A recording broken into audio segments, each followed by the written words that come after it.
Bonjour à vous tous et à vous toutes, j'espère que vous allez bien. Aujourd'hui, nous allons parler de la nouvelle lune du 30 mai 2022 qui se fera à 13h32 minutes et 11 secondes dans le premier décan du signe du Gémeaux à 9°03'04. Une nouvelle lune qui, comme vous le voyez ici à l'écran, culmine tout en haut du ciel et qui en plus se trouve conjointe au milieu du ciel, comme si elle allait irradier de sa présence et de sa puissance tous les êtres que nous sommes. Je rappelle qu'une nouvelle lune est l'occasion pour chacun d'entre nous de démarrer quelque chose de nouveau. C'est un nouveau cycle qui nous permet de mettre en place de nouveaux projets, de nous engager dans une nouvelle direction ou bien alors de tourner enfin une page. C'est donc un nouveau départ qui se manifeste normalement par une énergie débordante, spontanée, qui nous donne envie de projeter nos désirs dans notre réalité. Ainsi, lorsqu'une nouvelle lune culmine dans une maison 10, qui est la maison des ambitions, de la reconnaissance sociale, de l'épanouissement et plus collectivement de l'autorité qui gouverne le pays et qui le dirige, c'est comme si elle était régie par le Capricorne et donc par Saturne. Et pour cela, je vais le noter afin que l'on puisse avoir cette vision, hop là, oulala, du signe du Capricorne, de façon à ce que cette nouvelle lune, on puisse voir qu'elle est en analogie avec le signe du Capricorne. Ce qui lui confère en fait ici un certain pouvoir et une certaine puissance. Et comme elle se trouve en plus dans le signe du Gémeaux, eh bien nous voyons là la représentation de ce que vive actuellement notre gouvernement, car cela me fait penser à des réunions au sommet afin d'établir des plans et des stratégies qui demandent certainement pas mal de discussions, de responsabilités, d'organisation, d'échange et de partage afin de mettre en place une certaine structure politique. Voyez-vous, cette lune a deux facettes. C'est comme si elle était tiraillée entre le côté ludique, léger, superficiel en Gémeaux, et le côté plus froid, plus introverti, plus sérieux du Capricorne. Entre l'air, avec le mouvement et le changement, et la terre, qui appelle à plus de solidité et d'enracinement, on voit bien qu'ici, le soleil, ou le chef d'État, essaye de pactiser avec la lune, et donc avec le peuple que nous sommes, afin de montrer une image agréable, sympathique et abordable, avec une tablée de ministres qui se sentent concernés sûrement, mais où il règne aussi une énergie bon enfant, un peu frivole, tout en voulant quand même incarner ici la droiture. Ici, on voit bien que l'on joue avec l'image, la réputation, la renommée. On voit bien qu'il y a une sorte de mise en scène et que les médias ne sont pas de reste pour nous montrer que ce que l'on doit voir. Parce qu'il faut à présent incarner la sécurité et la stabilité d'un gouvernement en pleine recomposition. Revoir ce qui a été fait dans le passé, en analogie avec le Capricorne, afin de perpétuer des valeurs qui demandent aujourd'hui à être modifiées, mais qui peuvent être aussi instables et donc donner par moments une atmosphère de nervosité avec le Gémeaux. D'ailleurs, c'est assez bluffant puisqu'il me semble que notre chef d'État, lors de l'ouverture du premier Conseil des ministres, a exprimé le fait qu'il voulait un gouvernement de continuité et de nouveauté. Du coup, effectivement, cela peut biaiser certaines décisions car cette lune en Gémeaux, qui veut être sur tous les fronts, qui veut faire plein de choses en même temps sans trop rentrer en profondeur, d'une, parce qu'il y a tellement de possibilités et en même temps parce qu'il y a tellement d'autres choses à découvrir, peut être vécue émotionnellement par le nouveau gouvernement avec cette position en analogie avec le Capricorne, avec une certaine forme d'inquiétude ou d'anxiété parce que certaines décisions ne peuvent pas être prises à la légère avec le Gémeaux et qu'elles demandent plus de réflexion et de rationalité avec le Capricorne. Mais sachez que ce qui est vrai pour eux l'est tout autant pour nous, bien évidemment. Alors, je ne sais pas si le nouveau gouvernement est plus frais, plus jeune en Gémeaux que ce qu'il était, mais il se peut qu'en Gémeaux, on veuille avoir une approche différente, un contact différent et peut-être aussi miser un peu plus sur la jeunesse, les écoles, les apprentissages, mais également les déplacements ou les transports, puisque le Gémeaux est quand même maîtrisé et nous allons le notifier par Mercure ici. Mercure qui maîtrise également le signe de la Vierge, qui est l'ascendant de cette carte de la nouvelle lune du 30 mai 2022, qui parle aussi de la santé et de l'environnement. Cependant, j'attire votre attention sur le fait que cette nouvelle lune, on va aussi la notifier, ça peut être bien.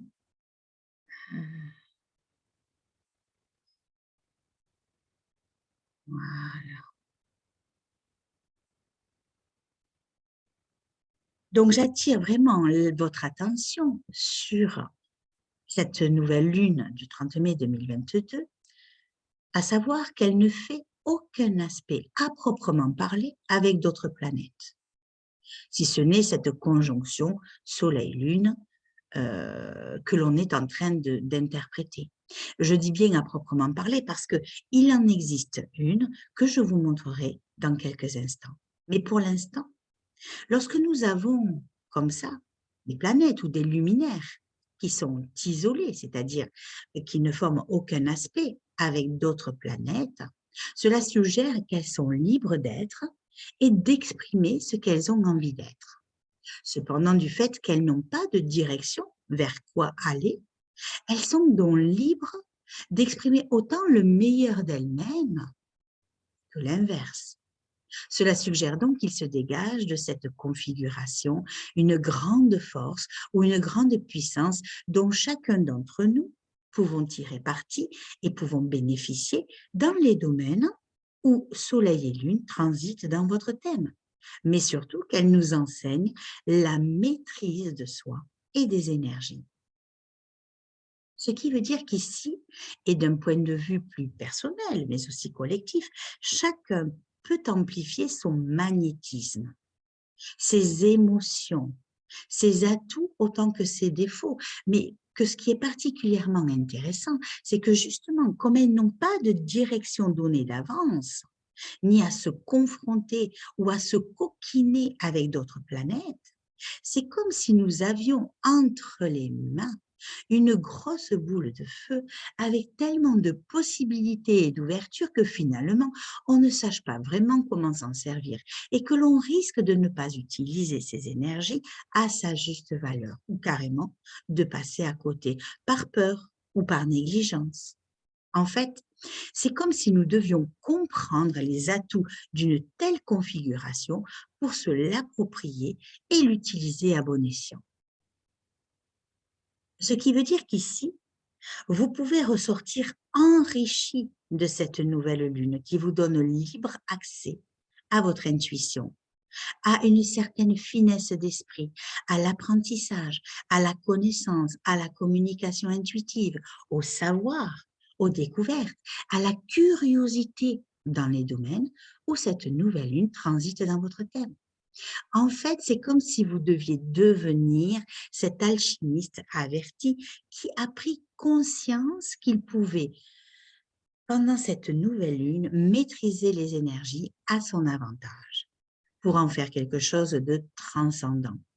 Cela nous donne donc aussi l'avantage de changer ou de modifier certaines choses donc à notre avantage, là aussi afin de retrouver une certaine légèreté dans les domaines qui sont impactés par cette nouvelle lune, ainsi que de redécouvrir aussi une certaine joie un certain bonheur.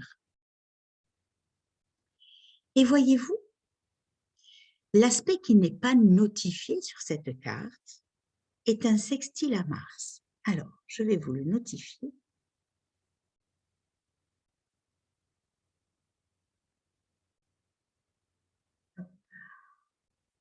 Oh là là, non, c'est pas ça. C'est pas ça du tout.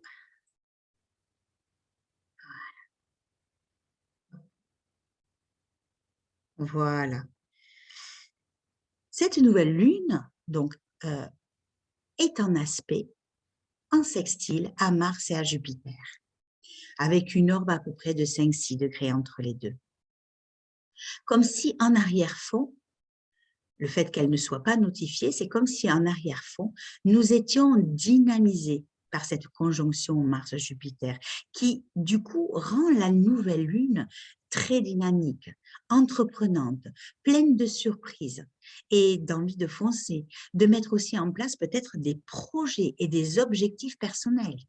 C'est comme si on était envahi d'une grande énergie qui nous donne la volonté, le courage et la détermination avec Mars d'affronter n'importe quelle adversité en maison 8 et qui stimule aussi nos ambitions et notre créativité avec Jupiter. Vous voyez que Mars et Jupiter sont en bélier. Alors, Mars, depuis le 10 mai, si je me souviens bien, et Jupiter rentre en bélier aujourd'hui, le 25 mai. Cette énergie martienne, hein, puisqu'on est vraiment sous la maîtrise de Mars, nous donne quand même pas mal d'énergie, d'optimisme aussi avec Jupiter. C'est ainsi qu'on peut également retrouver ou avoir une certaine confiance en soi. Cette configuration nous pousse au défi, au besoin d'agir avec Mars, au besoin d'entreprendre, besoin de renouveau dans nos professions, nos activités ou dans les domaines où Mars et Jupiter transitent dans chaque thème. On peut se sentir poussé également à l'action, à l'indépendance, autant qu'à l'impulsivité avec Mars. Comme il peut y avoir aussi des occasions d'entreprendre qui peuvent être données ou se présenter avec Jupiter, ainsi qu'un besoin de s'affirmer ou de se mettre en avant. Il nous faut quand même faire attention car cette conjonction est une porte ouverte à tellement d'énergie que ceux qui ont du mal à la maîtriser ou ceux qui sont en résonance avec cette conjonction peuvent très bien se sentir submergés par cette boule de feu, de sorte que cela peut faire naître quelques tensions, agressivité ou colère, des actions aussi illégales avec Jupiter, des persécutions religieuses ou idéologiques, jusqu'à rendre les dirigeants de notre pays quelque peu impatients. Ici, vous voyez, Mars, c'est aussi le feu, c'est l'arme. En maison 8, c'est vraiment une crise, une transformation. Ça peut être un acte dangereux, voyez-vous. Mars-Jupiter sont dans cette maison 8 de la nouvelle lune, qui est donc, comme je viens de le dire, la maison des crises et des transformations, qui nous montre par là que nous pouvons agir pour changer une situation qui ne nous convient pas ou qui ne nous convient plus, pour la faire évoluer, comme on peut également changer nos propres comportements. Et cette nouvelle lune nous donne vraiment des occasions de changement et d'évolution. D'autant plus que Mars, Jupiter, est en harmonie avec Mercure, maître de cette nouvelle lune en taureau, qui permet de rester réaliste et concret dans notre façon de penser, en gardant un certain sens pratique, tout en nous ouvrant quand même en maison 9 à une façon plus ouverte, plus spiritualiste ou plus philosophique de penser.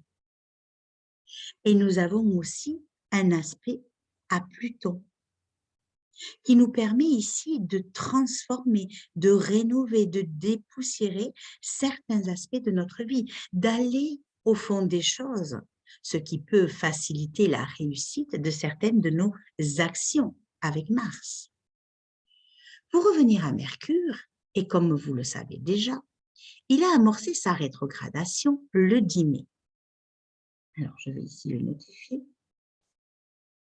Ah,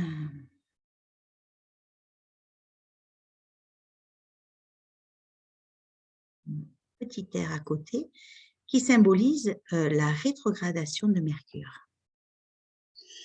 Donc, Mercure a amorcé sa rétrogradation le 10 mai et ce jusqu'au 4 juin 2022. Et pour cette nouvelle lune, il se trouve en dissonance avec Saturne,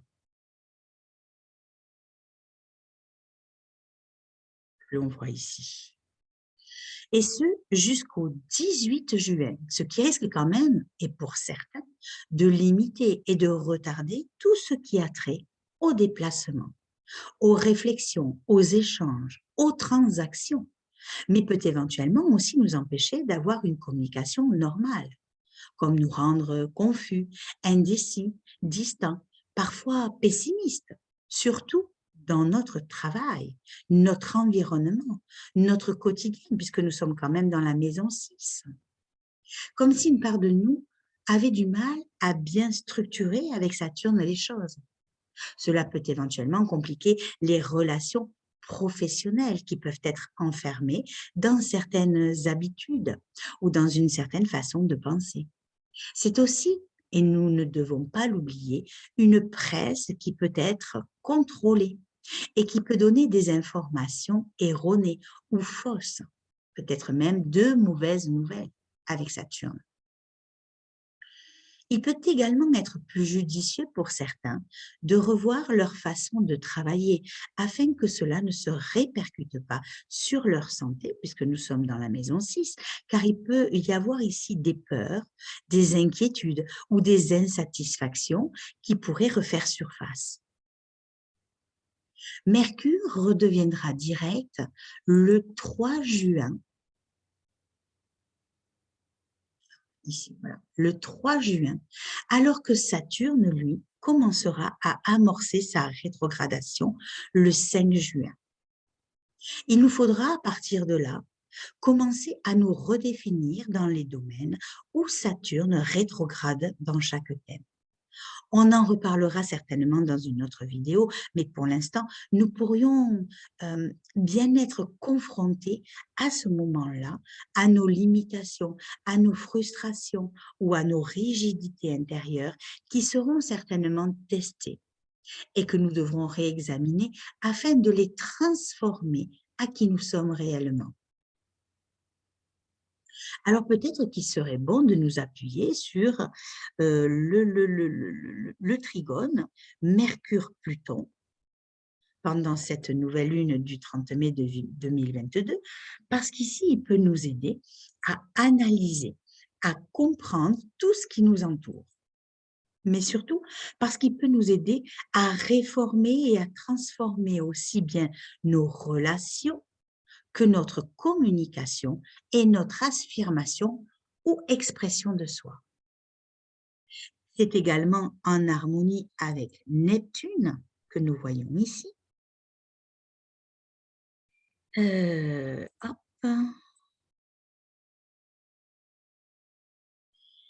Et ce sextile, cette harmonie Mercure-Neptune, peut nous aider à révéler nos propres intuitions, nos ressentis. Il ne faut pas hésiter justement à nous laisser traverser par cette inspiration collective, car même si nous ne savons pas mettre de mots MOTS dessus, il n'empêche que l'on a une compréhension qui peut être intuitive du monde, qui nous entoure, qui nous permet également de ressentir les choses et les êtres que l'on s'accorde ou pas à le révéler consciemment ou inconsciemment. C'est la possibilité pour celui qui se connecte à ces énergies de développer une forme de créativité ou d'idéal sans limite, et pourquoi pas, de mettre en pratique ses idées et ses pensées les plus abstraites à la vie concrète du moment. Et on risque bien d'en avoir besoin de toute cette positivité parce que la dissonance, hop, euh, Je vais vous montrer ici. Vénus, Pluton. Ah non, c'est toujours pas celui-là que je voulais. Oh punaise. Ok. Avec cette dissonance Vénus-Pluton, on risque bien de voir certaines de nos relations amoureuses, affectives, se compliquer, amener des crises, des ruptures dans les foyers.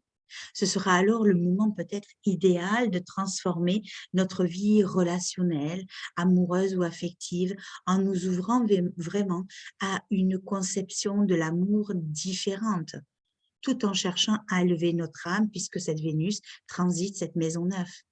Et voyez-vous, ce que vous transformerez et ce que vous modifierez avec Pluton se verra vraiment récompensé et maintenu sur du long terme avec, avec le sextile à Saturne.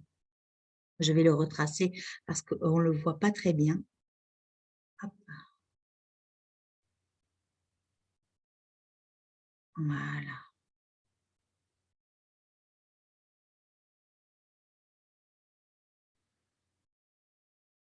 Donc, je rappelle que ce que l'on a transformé, modifié avec Pluton peut se voir récompensé et maintenu grâce à ce sextile Vénus-Saturne. Ce qui veut dire que cette sécurité affective que nous cherchons tous en taureau, que nous cherchons tous plus ou moins, bien sûr, a des chances de nous ouvrir à de nouvelles perspectives relationnelles en maison neuve, impliquant une certaine stabilité différente avec de meilleures conditions en taureau. Ce que je veux dire par là, c'est, et si c'était finalement le début d'une nouvelle forme d'épanouissement? Vénus, voyez-vous, représente également les finances.